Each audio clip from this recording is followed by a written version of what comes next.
Halo guys, kembali lagi bersama saya Stephen di channel Bro View. Kali ini saya akan melanjutkan kembali alur cerita film dari Al Capo, dan sekarang kita masuk ke episode 7, 8, dan ke-9. Untuk itu sebelum masuk ke ceritanya, seperti biasa siapkan apa? Ya tentunya kopi dan nutbray untuk menemani kalian dalam menonton alur cerita film ini. Selamat menyaksikan dan celepot!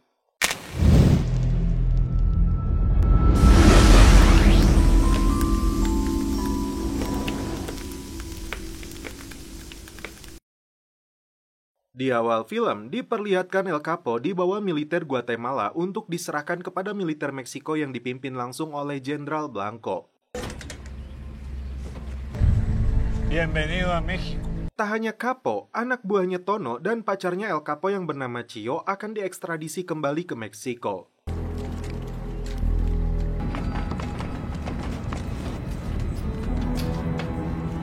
Presiden Meksiko mempromosikan Conrado menjadi penasehatnya, menggeser Jenderal Blanco. Conrado akan berkoordinasi langsung dengan Presiden untuk melawan perdagangan narkoboy.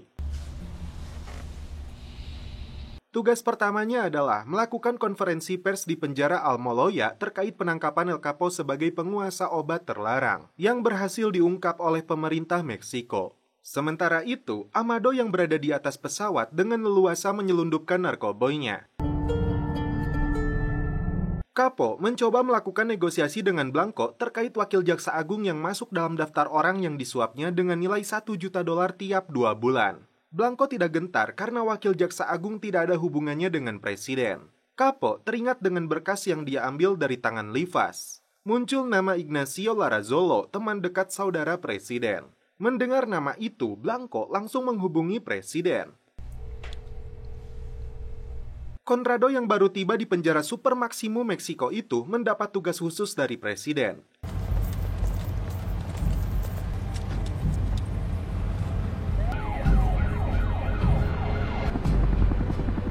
Direktur penjara ini menilai El Capo seharusnya tidak langsung dijebloskan ke dalam penjara ini karena dia belum melalui proses pengadilan dan ini bisa dianggap melanggar hukum. Namun karena ini perintah langsung dari presiden, dia tidak bisa membangkangnya.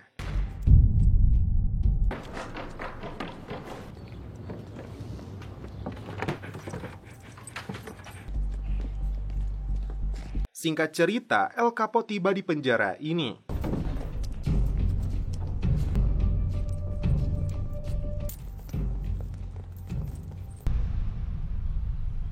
Dijebloskan ke dalam sel, El Capo disuruh mengganti pakaiannya dengan kostum khusus penjara ini. Sementara itu, puluhan media lokal dan luar telah berkumpul menunggu konferensi pers yang akan digelar di penjara ini.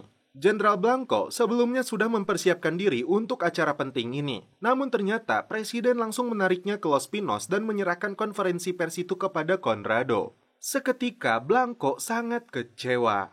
Sebelum acara dimulai, Conrado terlebih dulu mendatangi El Capo di dalam selnya. Di depan awak media, El Capo dilarang menyebutkan nama-nama pejabat dan teman dekat dari saudara Presiden seperti yang diucapkannya kepada Blanco. Sebagai imbalannya, Conrado tidak akan menangkap keluarganya. El Capo harus mengakui bahwa Kardinal tidak sengaja tertembak mati dalam baku tembak dirinya dengan Avendanos di bandara tempo hari. Conrado berjanji akan memindahkan El Capo ke penjara yang lebih ramah jika dia memiliki informasi yang penting. Di sini dia menyebut Ernesto Rubio, seorang kandidat pertama partai oposisi untuk menjadi gubernur dalam 60 tahun. Bersama saudaranya yang bernama Claudio, mereka berteman dengan pengusaha bernama Fernando dan jaksa agung Panco Lagos. Mereka berempat membangun pusat perbelanjaan terbesar, dan karena membutuhkan biaya yang sangat besar, mereka minta bantuan Benjamin Avendanos sebagai investornya senilai $30 juta. Bukannya difokuskan untuk menyelesaikan proyek itu tepat waktu, Ernesto dan Claudio justru berpoya-poya dengan uang tersebut hingga membuat Benjamin murka. Fernando akhirnya dibunuh, sedangkan Claudio yang ketakutan memberi sebuah lencana dari polisi kehakiman dan 1 koper penuh uang. Karena itulah Ramon bisa lolos di bandara itu saat Kardinal ditembak mati. Mereka akhirnya sepakat untuk merahasiakan sisi buruk saudara presiden. Dalam pengakuannya, El Capo menyebut Ernesto Rubio lah yang memiliki ikatan bisnis dengan Avendanos. Blanco tidak bisa mengelak saat melihat salinan artikel yang ditunjukkan oleh presiden. Dia melihat nama Gabriela sebagai jurnalisnya. Karena masalah ini, Blanco dipecat dari posisinya sebagai penasehat keamanan presiden dan ditugaskan untuk menjadi duta besar jauh dari Meksiko. Jika Blanco menolak atau berkhianat kepada presiden, maka dia menjanjikan keluarnya dia dari Meksiko menjadi tiket sekali jalan. Necesito que me consigas una información.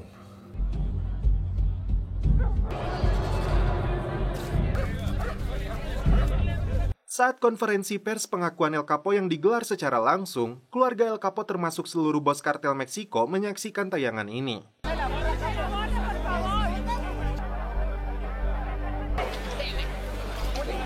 Gabriela yang baru saja pulang dikejutkan oleh Blanco yang sudah berada di dalam rumahnya.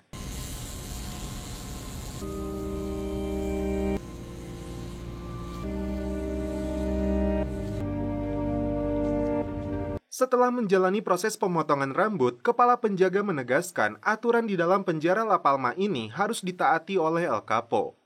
Sí, señor. ¡Baje la mirada! Babak baru kehidupan bos kartel Meksiko ini dengan berbagai intimidasi, teror, kekerasan fisik dan psikis akan dirasakannya di dalam penjara ini.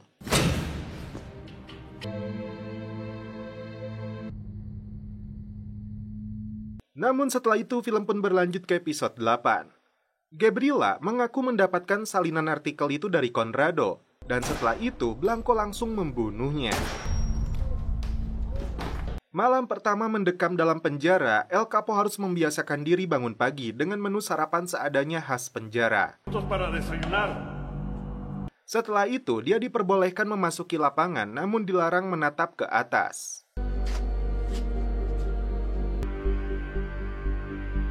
Di blok ini, terdapat beberapa tahanan yang bernama Samuel, Profesor Ruben, dan QQ. Banyak dari mereka yang kesulitan untuk tidur karena cuaca yang dingin. Buenas noches, Samuel. Buenas noches, Profesor Ruben. Mereka yang melanggar aturan termasuk tidak mau makan akan ditempatkan di sel isolasi yang sangat ditakuti para narapidana.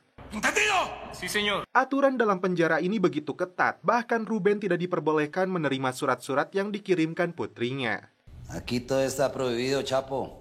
Ketika narapidana lain bisa bertemu dengan keluarganya, justru ibu El Capo dipersulit dan harus melewati beberapa pemeriksaan hingga waktu kunjungannya keburu habis. Esa es una de sus tácticas, Chapo.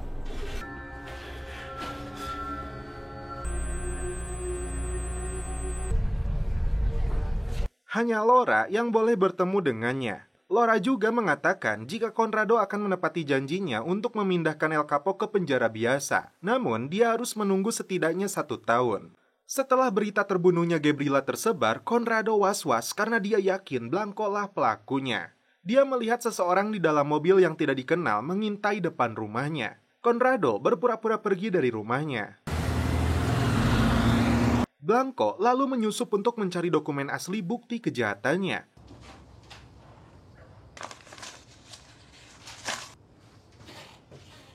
Tiba-tiba, Conrado kembali muncul menodongkan senjata kepadanya. Conrado lalu memaksa Blanco untuk pergi ke sebuah lokasi. Dalam perjalanan, Blanco langsung menabrakkan mobilnya. Saat itulah, Conrado langsung menghabisinya, lalu kabur meninggalkan TKP. Dia membakar pakaiannya termasuk dompet yang berisi kartu identitas milik Blanco. Di samping itu, El Capo mencari informasi orang yang bisa disuap di dalam penjara ini. No te metas con ella, Chapo. Setelah menyaksikan berita penemuan mayat Blanco dengan raut muka yang dipenuhi kebohongan, Conrado berjanji kepada presiden akan membantu menangkap pelaku pembunuhnya. Profesor Ruben mengaku kepada El Capo dia dijebloskan ke dalam penjara ini karena melakukan aksi demonstrasi dan memblokir jalan. Laura kembali datang ke penjara untuk memberitahu El Capo bahwa ada seorang petugas penjara yang mengalami kesulitan untuk membiayai pengobatan anaknya. Saat berada di lapang, Capo mencoba menyuap petugas ini. Namun, Capo justru dihajar dan tidak akan mendapat jatah makan malam. Karena luka di kepalanya itu, Capo mendapatkan obat dari dokter penjara. Saat makan siang, Capo memberikan sisa obat itu kepada Ruben untuk membantunya bisa tidur. Buenas noches, Profesor. Buenas noches, Chapo. Di pagi harinya, petugas penjara melakukan sidak. Sialnya, Profesor Ruben terlambat bangun akibat terlalu nyenyak dengan obat yang diberikan oleh Capo. Petugas menemukan obat tersebut di bawah kasurnya. Ruben menutup mulutnya dan tidak mau menyebutkan orang yang memberikan obat tersebut. Dan sebagai hukumannya, dia dijebloskan ke dalam sel isolasi. Napi yang dijebloskan ke sana akan sangat menderita, bahkan memilih untuk mengakhiri hidupnya. Sebagai bentuk solidaritas, El Capo dan Quique menolak untuk makan. Mereka berdua ditelanjangi, lalu disemprot dengan air dingin. Alhasil, tubuh Capo langsung meriang. Tiba-tiba, petugas itu mengatakan kepada Capo dia butuh bantuan untuk putrinya. Laura kemudian datang ke rumah petugas itu untuk memberikan sejumlah uang dan beberapa strip obat tidur untuk Capo. Akhirnya, Capo pun diizinkan untuk bertemu dengan ibunya. Yo soy eterno. Petugas itu lalu membagikan obat tidur itu untuk Samuel, Quique, dan El Capo.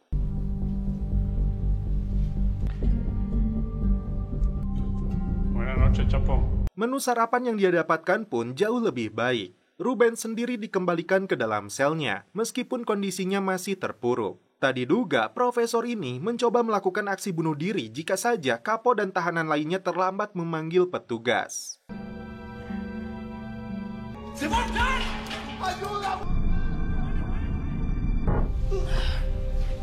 Khawatir dengan keadaannya, Capo meminta petugas membawanya ke dokter. Karena petugas ini tidak mau menuruti permintaannya, Capo mengatakan agar membantunya seperti dia sudah membantu putrinya. Petugas ini pun murka setelah Capo membocorkan rahasianya. Alhasil, Capo dijebloskan ke dalam sel isolasi. Dan setelah itu, film pun berlanjut ke episode 9.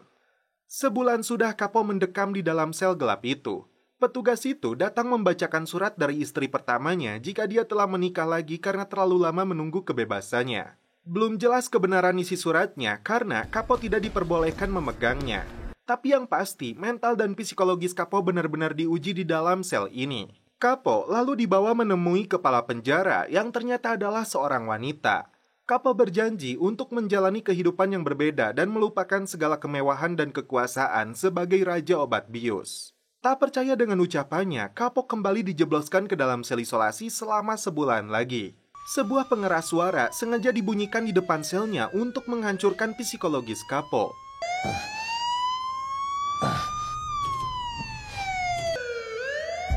Capo benar-benar tersiksa dan hampir membuatnya gila. Beberapa hari, Capo tidak makan dan mengeluh sakit perut. Petugas lalu membawanya ke dokter dan menyuruhnya untuk mandi. Sebetulnya perutnya tidak sakit jika Capo mau makan. Tindakan ini sengaja dia lakukan untuk menyuap dokter agar merekomendasikan kepada kepala penjara agar mengembalikannya ke dalam sel biasa. Capo merasa rencananya berhasil, padahal petugas langsung memukulinya. Sebagai hukuman percobaan menyuap dokter, Capo kembali mendekam di sel isolasi ini dengan tambahan waktu 2 bulan penuh. Sebuah benang yang diambil dari dinding penjara, dia lilitkan setiap petugas mengantarkan makanan agar Capo bisa menghitung berapa lama dia berada di sel ini. Capo melawan saat petugas mengambil benang tersebut.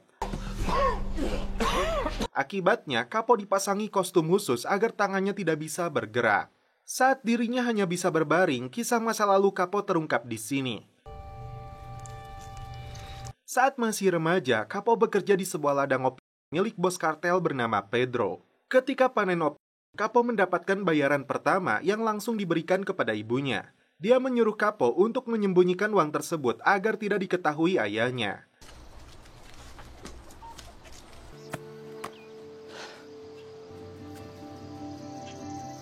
Namun ternyata ayahnya menemukan uang tersebut.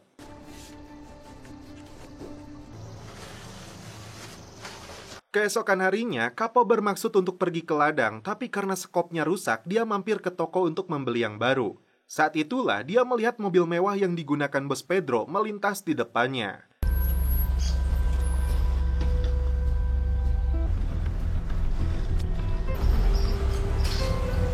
Tertarik dengan mobil tersebut, Capo menawarkan dirinya untuk mencuci mobil itu.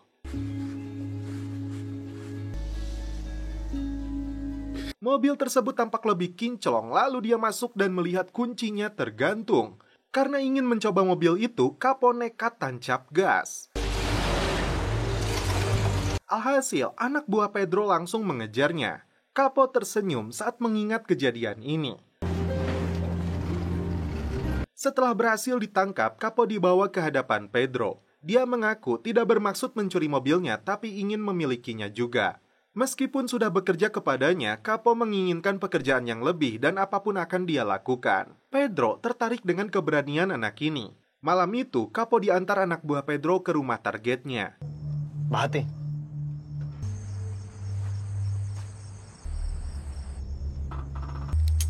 ¿Qué haces?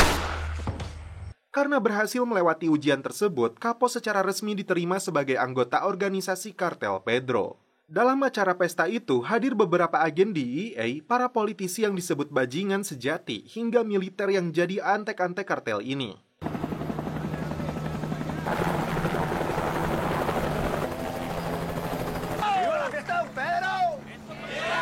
Meskipun ayahnya melarang, Capo nekat untuk pergi dari rumahnya demi cita-citanya menjadi Raja Obat Bius Meksiko. Setelah 4 bulan dikurung di dalam sel isolasi, akhirnya Capo dikeluarkan karena dianggap berperilaku baik. Llévenlo a su celda.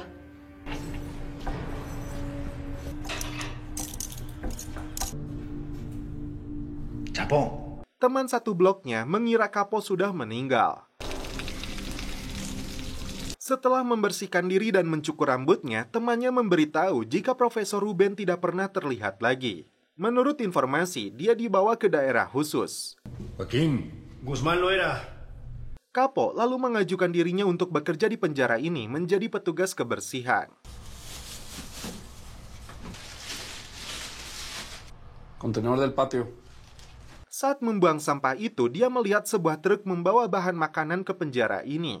Saat Laura kembali datang mengunjunginya, Capo punya rencana, lalu dia menghubungi Guerrero untuk minta bantuannya. Mereka mendatangi rumah penjaga penjara untuk memberi ancaman kepadanya. Saat Laura kembali berkunjung, petugas itu langsung keluar. Capo mengatakan akan kabur dari penjara ini menyusup ke dalam truk makanan. Karena itu, dia minta bantuan Laura untuk membuat lantai palsu di dalam truk. Selain itu, mereka juga harus menyuap sopir, keneknya, dan penjaga.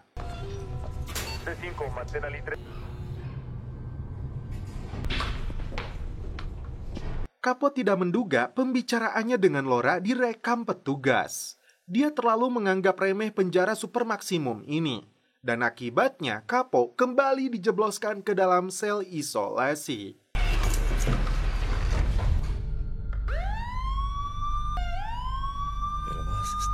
Dan setelah itu, film pun berlanjut ke season selanjutnya.